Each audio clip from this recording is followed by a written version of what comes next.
Pemirsa, sambil kita menunggu pembahasan RUU Daerah Khusus Jakarta atau DKJ, ada dua hal yang mau saya bahas di malam hari ini. Yang pertama adalah Pilkada DKI Jakarta. Masihkah seksi ketika Jakarta bukan lagi menjadi ibu kota negara, konsekuensi IKN sudah pindah, pemirsa. Masihkah Jakarta menjadi barometer politik nasional? Dan juga yang kedua adalah ketika ada ketua aglomerasi yang akan memimpin, salah satunya membawahi. Nah, itu nanti akan kita bahas. Ini bagaimana nanti koordinasi, apakah meniadakan fungsi, peran, dan lain-lain. Ayo kita bahas di Apa Kabar Indonesia Malam. Pengamat politik kita Mas Adi Praetno, selamat malam, assalamualaikum. Waalaikumsalam warahmatullahi wabarakatuh. Selamat malam, Caca. Dan sudah ada juga Mas Adi Praetno di sini bersama dengan Mas Habibur Rahman. Selamat malam, assalamualaikum. Selamat dari malam. Gerindra. Baju kita kayak hampir mirip semua ya, tonton warnanya ya. Mudah-mudahan nanti dialog kita juga akan mengerucut dengan pembahasan yang bagaimanapun juga ada solusinya. Dan yang kedua, yang ketiga maksud saya akan mengundang di sini lewat sambungan Zoom. Saya mau sapa Mas Tobas, Mas Taufik Basari. Selamat malam, assalamualaikum, mewakili dari Partai Nasdem. Mas Tobas, selamat malam. Assalamualaikum. Waalaikumsalam, Caca. Iya, saya mau ke Mas Tobas terlebih dahulu. Sebenarnya sudah terbantahkan ketika ada usulan ketua aglomerasi, salah satunya di bawahnya adalah membawa DKI Jakarta dipimpin oleh Wapres, tidak, tapi Presiden. Ada problem apa lagi sih mengenai RUU DKJ menurut Mas Tobas? Silahkan.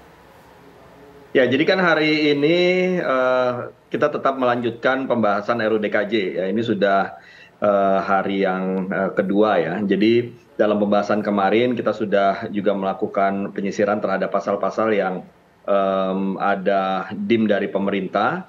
Dan salah satu hal yang kemarin juga sudah kita sepakati bersama yaitu kita ada perubahan dari draft awal yang tadinya di dalam draft awal RUU DKJ untuk Dewan Kawasan Aglomerasi itu akan dipimpin oleh Wakil Presiden.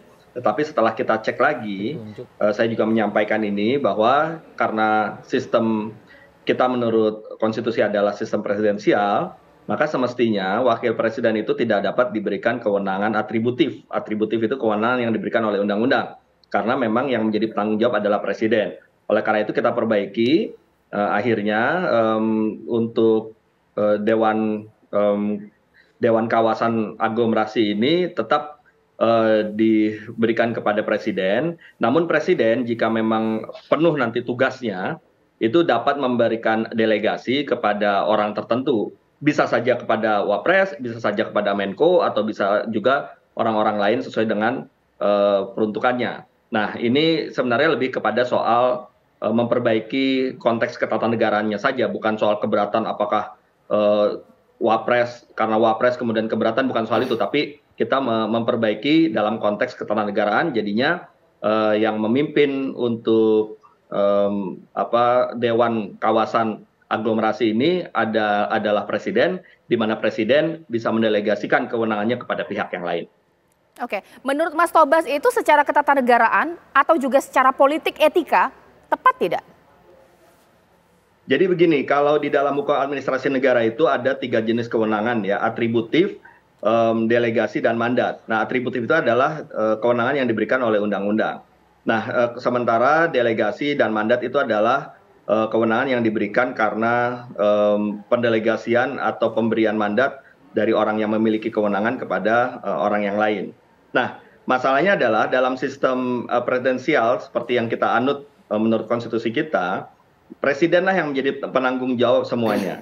Nah, sementara fungsi dari wakil presiden adalah membantu presiden dan juga mewakili presiden apabila presiden berhalangan. Oleh karena itu tidak bisa kemudian diberikan kewenangan secara khusus oleh undang-undang. Sama juga tidak bisa kemudian membuat keputusan, misalnya kalau selama ini kan kita kenal ada keputusan presiden. Nah, kan tidak mungkin kemudian ada keputusan Wapres ya yang kemudian bisa menjadi objek dari tata usaha negara.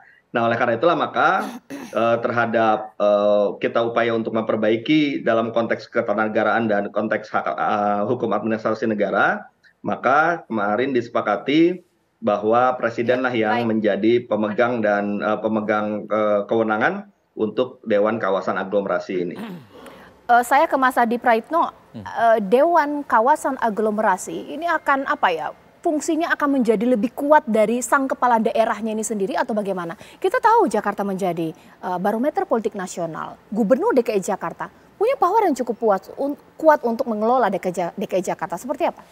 Ya, saya kira ada kabar baiknya apa yang disampaikan oleh Bang Tobas ini, bahwa seorang dewan aglomerasi ini adalah mereka yang sebenarnya delegasi dari presiden. Tidak seperti yang sebelumnya, ini kewenangan diberikan kepada wakil presiden. Yang saya kira memang beberapa waktu yang lalu draft awalnya ini kan diprotes oleh begitu banyak publik, seakan-akan ini sebagai upaya untuk memberikan dalam tanda kutip keistimewaan pada posisi presiden. Karena satu sisi presiden itu untuk ngurus IKN, satu tempat yang baru dibangun, tapi wakil presidennya ngurus Jakarta dan sekitarnya yang disebut dengan daerah aglomerasi. Bagi saya ini justru bagus. Kalau mau jujur sebenarnya tanpa Jakarta ada aglomerasi dengan daerah-daerah penyangga sebelumnya, Jawa ini sebenarnya adalah pusat sentrum aglomerasi. Karena secara geografi, secara ekonomi dan industrialisasi, Jawa ini kan terkoneksi satu sama yang lainnya, Cak. Nah, sepertinya ketika Jakarta sudah tak lagi jadi ibu kota, aglomerasi ini sebenarnya sebagai expose ya untuk mempercepat bagaimana proses akselerasi pembangunan antar kawasan satu sama yang lainnya itu terintegrasi satu sama yang lainnya.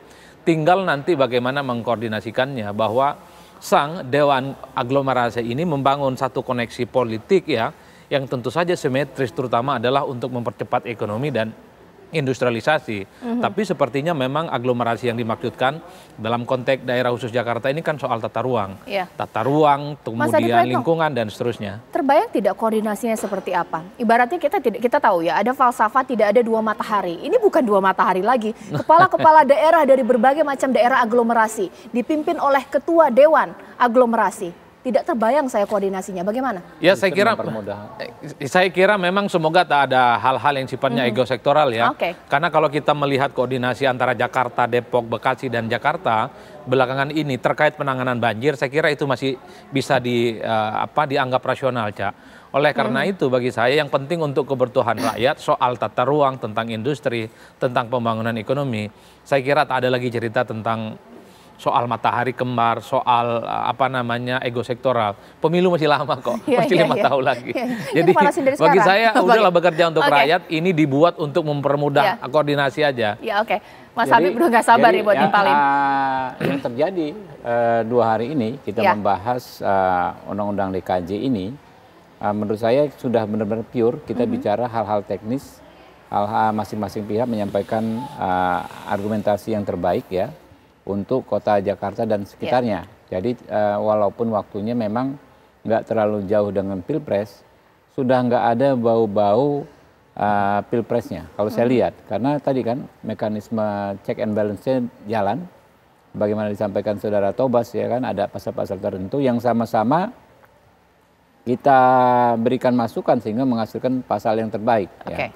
Termasuk soal format pemilihan gubernur. Itu kan keluarnya dari semua partai sekarang yang akan dipilih oleh rakyat, termasuk juga dari pemerintah. Biasanya semua partai pemerintah belum tentu sama. Bahkan kadang-kadang pemerintah bisa 2 sikap.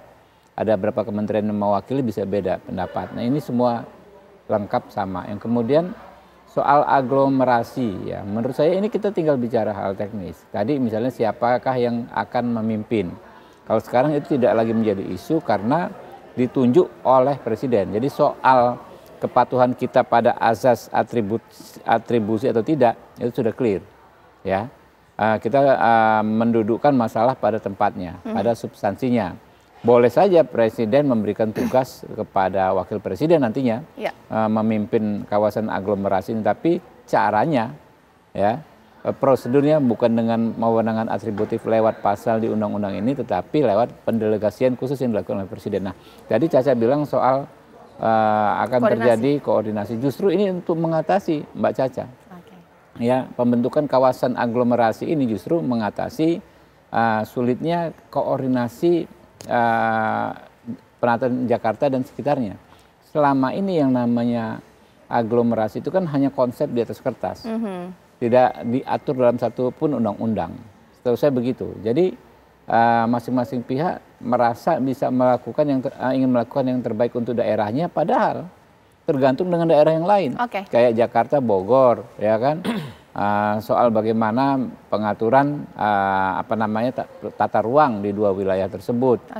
Atau Jakarta dengan Bekasi, pengen yang terbaik, tetapi kalau nggak sinkron, dua-duanya malah nggak dapat yang terbaik. Ya, semuanya malah nggak dapat yang terbaik. Jadi nggak akan ada ego sektoral, justru inilah yang akan mengatasi ego sektoral itu. Pemirsa, saat lagi kita sederhanakan lagi deh dialog malam hari ini bahwa dengan adanya RUU DKJ saat ini anggapan masyarakat ya, nanti kita luruskan bahwa daerah khusus Jakarta ini ada kewenangan presiden yang cukup kuat pemirsa. Jadi perlukah atau mungkin masih menarikkah, masih seksikah pilkada khususnya pilkada DKI Jakarta? Sesaat lagi.